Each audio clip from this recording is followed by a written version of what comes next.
လူတွေဟာမိုးပြန်ပူပေါင်းတွေတုံးပြီးပြန်တန်းကြည့်ကြရာကနေဇလန်းစတင်ခဲ့ပါတယ်။တမနက်မှာတော့ကိုရီးယားနိုင်ငံထဲကိုထူးဆန်းတဲ့စက်လုံးကြီးတစ်လုံးပြက်ကျလာခဲ့ပြီးစစ်တပ်ကအဲ့ဒီနယ်မြေကိုချက်ချင်းပိတ်ဆို့လိုက်ပါတယ်။စစ်သားတယောက်ကအဲ့ဒီစက်လုံးကိုတနက်နဲ့ပစ်ကြည့်ပေမဲ့ဘာမှမဖြစ်ပါဘူး။ဘာဇူကာပဲဇောခါနဲ့ထပ်ပစ်ကြည့်ပေမဲ့လည်းစက်လုံးကပဲ့ကျွေသွားတာမျိုးတော့မရှိပါဘူး။အဲ့ဒီနောက်မှာတော့စက်လုံးကြီးကရုတ်တရက်အလင်းတွေတောက်လာပြီးဆူရှာတဲ့အတန်ကြီးနဲ့အတူကြောက်မက်ဖွယ်တရဝါကြီးတစ်ကောင်ထွက်လာပါတော့တယ်။လေးပတ်ကြာ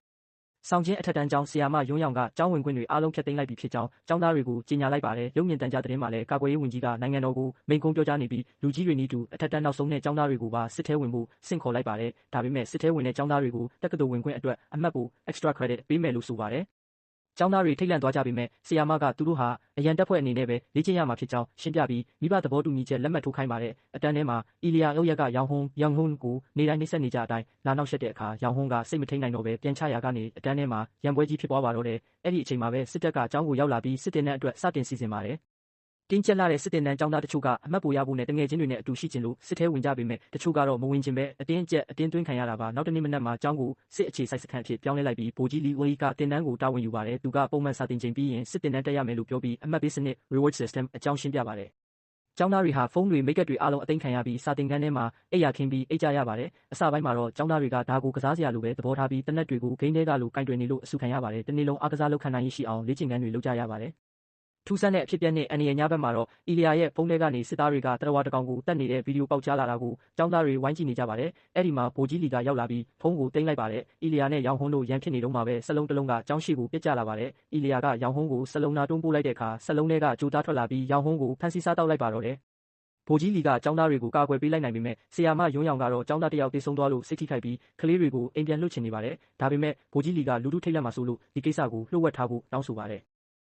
နောက်ပိုင်းမှာတော့တင်တန်းတွေကပုံမပြင်းထန်လာပါတယ်။ကျောင်းသားတွေဟာအတားအဆီးတွေကိုကြော်ဖြတ်တာရှေးဦးသူနာပြုစုနည်းတနက်ပြင်းနည်းနဲ့တနက်ဖြုတ်တက်နည်းတွေကိုအပင်ပန်းခံတင်ယူကြရပါတယ်။တညမှာတော့အီလီယာကသူ့အဖြစ်တွေပေါ်သွားမှဆိုလို့ချီရောဖြိုင်ရောကိုတတ်မယ်လို့ချင်းချောက်ရာကနေချီရောထွက်ပြေးရပါတယ်။အဲ့ဒီအချိန်မှာပဲဂျိုသားတစ်ကောင်ချီရောရှိမှပေါ်လာခဲ့ပါတယ်။ဒါပေမဲ့ဒါဟာချီရောမြင်မဲ့နေတဲ့အိမ်မက်ဆိုးတစ်ခုသာဖြစ်နေပါတော့တယ်။တနေ့မှာတော့တက်ကြက်ကြီးလီကကျောင်းသားတွေကိုတနက်ဖြုတ်တာတက်တာကိုတမိနစ်အတွင်းအပြီးလုပ်ဖို့အချိန်ပေးထားတယ်။အချိန်မီမပြီးတဲ့သူကိုအပြစ်ပေးမယ်လို့ပြောထားတာကြောင့်ကျောင်းသားတွေအတော်လေးစိတ်လှုပ်ရှားနေကြပေမဲ့အားလုံးဒီပါကောင်းကောင်းမွန်မွန်လုပ်နိုင်ကြတယ်။ဒါပေမဲ့SO တယောက်ပဲမအောင်မြင်ခဲ့ဘူး။သူမကြောင့်ကျောင်းသားအားလုံးအတန်းထဲကထွက်ခွင့်မရပဲစောင့်နေရလို့အချိန်တွေကြာလာတာနဲ့အမျှSO ပေါ်အားလုံးကစိတ်ပြက်ပြီးဝိုင်းမုန်းလာကြတယ်။ဒါဟာစစ်ပွဲအတွင်းမှာတကူပေါင်းဆန်လို့မရကြောင်းနဲ့အသင်းဖော်တယောက်ကိုအပြစ်တင်တာဟာဘလို့တက်ရောက်မှုရှိလဲဆိုတာကိုပြသနေတာပါနောက်တနေ့မနက်မှာတော့ကျောင်းသားတွေဟာကြီးစံအစ်စ်တွေနဲ့လေ့ကျင့်ဖို့ပြစ်ကွင်းကိုတွားကြရတယ်သူတို့ရောက်သွားတဲ့အခါပတ်ဝန်းကျင်ကလမ်းမတွေနဲ့အဆောက်အဦတွေမှာလူသူမရှိပဲခြောက်ကပ်နေတာကိုတွေ့ပြီးအံ့ဩသွားကြတယ်အဲ့ဒီနာကမြေကျင်းတစ်ခုထဲမှာတော့ဂျိုသားလုံးတစ်လုံးပုံခုနေခဲ့တာပါပြစ်ကွင်းမှာတခြားကျောင်းကကျောင်းသားတွေလည်းလေ့ကျင့်နေကြပြီးတနက်တန်တွေအကျယ်ကြီးထွက်နေတာကြောင့်အားလုံးလမ်းဖြတ်နေကြတယ်ကျောင်းသားတွေကခဏခဏလေ့ကျင့်နေရလို့ညှဉ်းညူလာတဲ့အခါတက်ကြက်ကြီးလီကသူတို့ကိုအမှတ် points စွာပို့ပေးမယ်လို့ကတိပေးပြီးနှိမ့်သိမ့်ခဲ့ရတယ်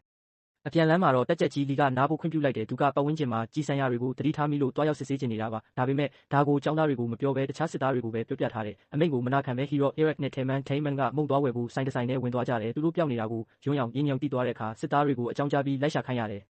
အဲ့ဒီအချိန်မှာစစ်သားနှစ်ယောက်ကမြေကျင်းထဲကဂျိုသားလုံးပြောင်းနေတာကိုတွေ့လိုက်ရတယ်တစ်ဖက်မှာလည်းဆီယာမယွန်းရောင်နဲ့ယူဂျန်တို့ပြောင်းနေတဲ့ကောင်လေးတွေကိုလိုက်ရှာရင်းမြေပြင်မှာပြက်နေတဲ့လက်တစ်ဖက်ကိုတွေ့ပြီးထိတ်လန့်တကြားအော်ဟစ်မိကြတယ်ဒါကိုကျောင်းသားတွေကြားပြီးပြေးလာကြတဲ့အခါသွေးအိုင်တွေနဲ့ဖက်နှက်တွေကိုတွေ့ပြီးအားလုံးကြောက်လန့်ကုန်ကြတယ်ကျောင်းသားတစ်ယောက်ဖြစ်တဲ့ဂျီယောကယောင်ဟွန်းယွန်းတုံးကလည်းဒီလိုဂျိုသားလုံးကြောင့်ပြေးခဲ့ရတာလို့သတိပေးရင်း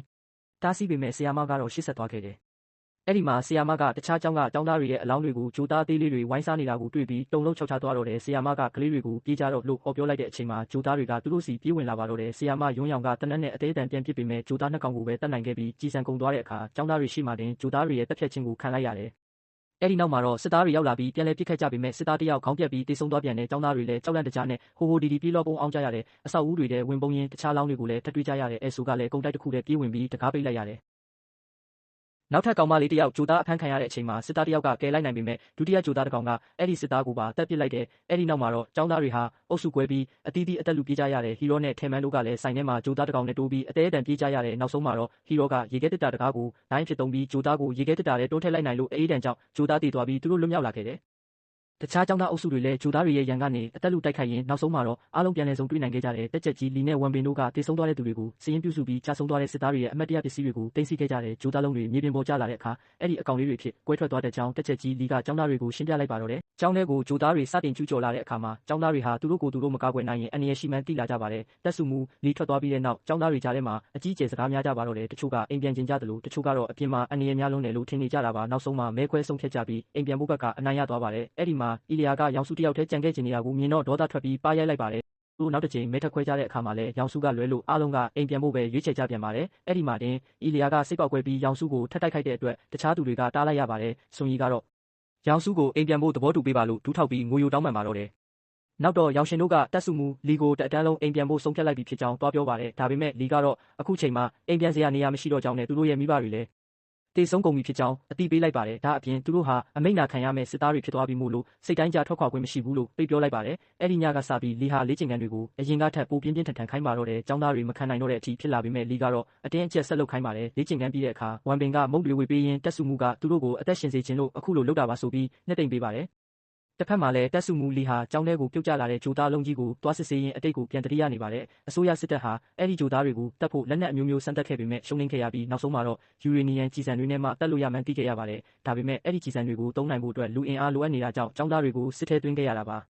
ညစာစားပြီးတဲ့နောက်ကျောင်းသားတွေဟာတိတ်တဆိတ်တွေးဆုံပြီးထွက်ပြေးဖို့ကြံစီကြပါတယ်။အရင်ဆုံးသူတို့မိဘတွေဘယ်မှာလဲဆိုတာသိဖို့လိုတဲ့အတွက်လူယုံ၄ယောက်ကိုကင်းထောက်ခိုင်းပါတယ်။သူတို့ဟာရေချိုးခန်းကသတင်းပေါက်တန်တိုင်းတွေကိုဖြုတ်တယောက်ပေါ်တယောက်နင်းတက်ပြီးဘေးကအဆောက်အဦစီကိုခိုးထွက်ခဲ့ကြပါတယ်။ဒါပေမဲ့ကံမကောင်းစွာနဲ့ပဲစစ်သားတွေနဲ့တိုးပြီးပြေးကြလွှားကြရင်စက္ကန့်ပိုင်းတွင်းမှာပဲအားလုံးအဖမ်းခံလိုက်ရပါတယ်။ဒါကြောင့်တက်စုမူလီကသူတို့ကိုပြင်းထန်တဲ့ပြစ်ဒဏ်တွေပေးပါတော့တယ်။ထွက်ပြေးဖို့ကြိုးစားတာဟာစစ်ပြေးဖြစ်တာကြောင့်အပြစ်သက်ခံရနိုင်တယ်လို့လည်းသတိပေးပါတယ်။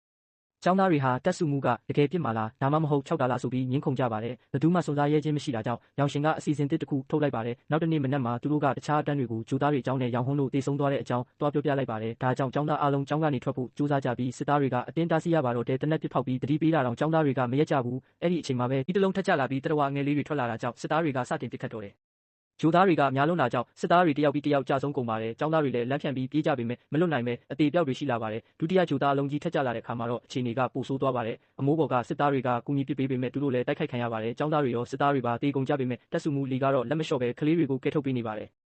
အဲ့ဒီကြားထဲမှာစစ်သားတယောက်ကကားပေါ်တက်ပြီးအကြောက်လွန်ကသူ့တငယ်ချင်းကိုတောင်တကားမဖွင့်ပေးပဲကျောင်းသားတွေကိုတိုက်မလို့ဖြစ်အောင်မောင်းပြေးပါတယ်။ဒါပေမဲ့ဂျိုသားတစ်ကောင်ကကားမှန်ပေါ်ခုန်တက်လိုက်တဲ့အခါရှိမမြင်ရတော့ပဲကားမောက်သွားပြီးအဲ့ဒီစစ်သားလည်းအသက်ခံလိုက်ရပါတယ်။အခြေအနေတွေဆိုးရွားလွန်းလို့အီလီယာတယောက်ကြောက်ပြီးတောင်းကြီးဖြစ်နေတာကိုချီယိုကအတင်းဆွဲခေါ်သွားရပါတယ်။တချို့ကျောင်းသားတွေကတဲထဲမှာပုန်းနေကြပေမဲ့ဂျိုသားတွေကတဲကိုဖောက်ဝင်လာပါတယ်။ဝမ်ပင်ကကူညီပစ်ခတ်ပေးလို့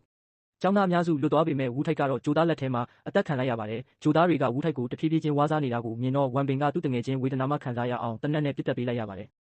တစ်ဖက်မှာလည်းရောင်ရှင်ကိုဂျိုသားကဖမ်းထားလို့အေဆိုကတစ်တာနဲ့ဝိုင်းထူပြီးကဲတင်နေပါတယ်။နာယာကတော့တနက်တလက်ကိုကောက်ကင်ပြီးသူ့တငယ်ချင်းတွေအတွက်မကြောက်မရွံ့ပြန်လဲခုခံပါတယ်။နောက်ဆုံးမှာတော့အသက်ရှင်ကျန်သူတွေဟာကျောင်းဆောက်ဦးထဲကိုပြန်ဝင်နိုင်ခဲ့ပါတယ်။တကားဝကိုပရီဘောဂါတွေနဲ့ပိတ်ပြီးအခန်းတွေထဲမှာပုန်းနေကြပါတယ်။အဲ့ဒီနောက်စစ်သားတွေကသူတို့ကိုအဆောင်တွေစီပို့ပေးပြီးခဲရန်တွေထပ်ဖြည့်ခိုင်းပါတယ်။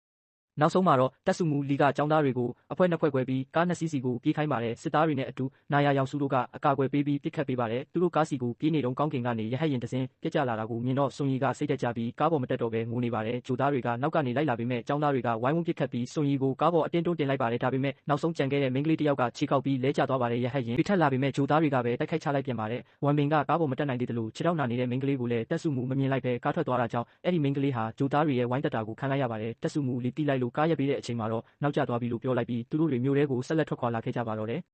ဒီမရှင်အတွက်လူတိုင်းကိုတာဝန်ကိုစီခွဲပေးထားပြီးအာကာသတတဝါဝဝိုင်းတိုင်းတာတဲ့12လုံးစီလည်းပေးထားပါတယ်။သူတို့တွေအနည်းဆုံးမျိုးလေးကိုရောက်သွားတဲ့အခါပျက်စီးဆုံးရှုံးမှုတွေနဲ့တေဆုံးနေတဲ့သူတွေကိုပဲထပ်တွေ့ရပြန်တဲ့အေနေကပိုဆိုးနေတာမို့သူတို့တတိကြီးထားပြီးရှေ့ဆက်ခဲ့ကြတယ်လီဝမ်ဟီကအယုတ်ကားလေးတစ်စီးကိုအစာဖြစ်သုံးပြီးအပြင်ကိုလွှတ်လိုက်တဲ့အခါအဆောက်အုံတွေထဲကနေအာကာသတတဝါတွေအုပ်လိုက်ကြီးထွက်လာတော့တာပဲအဖွဲ့သားတွေလည်းချက်ချင်းပဲဝိုင်းဝန်းပစ်ခတ်ကြပြီးနေရာအနှံ့ကတတဝါတွေကိုရှင်းလင်းကြတယ်ပြီးခဲ့တဲ့လကလေ့ကျင့်ထားတဲ့အချိန်ကြောင့်အခုဆိုသူတို့တွေအရင်ကထက်အများကြီးပိုပြီးကျွမ်းကျင်နှိမ်နှင်းနိုင်နေပြီဆုံးမှာတော့ဒီအဖွဲ့ကိုထိုးဖောက်လို့မရမှန်းသိသွားတဲ့အာကာသတတဝါတွေဟာအဆောက်အုံတွေထဲပြန်ဝင်ပုန်းသွားကြတယ်အဲ့ဒီအချိန်မှာတတဝါတစ်ကောင်ကအနောက်ကနေရုတ်တရက်ခုံအုပ်လာပြီးမဲ့ကားထဲကိုဝင်သွားတဲ့အချိန်မှာအဖွဲ့သားတွေကအပိုင်ပစ်ချနိုင်ခဲ့တယ်တိုင်းတာတဲ့ဆက်တွေကကျန်တဲ့တတဝါတွေကိုရှာမတွေ့တော့တာကြောင့်လီကတအိမ်တဆင်းလိုက်ရှာပြီးအကု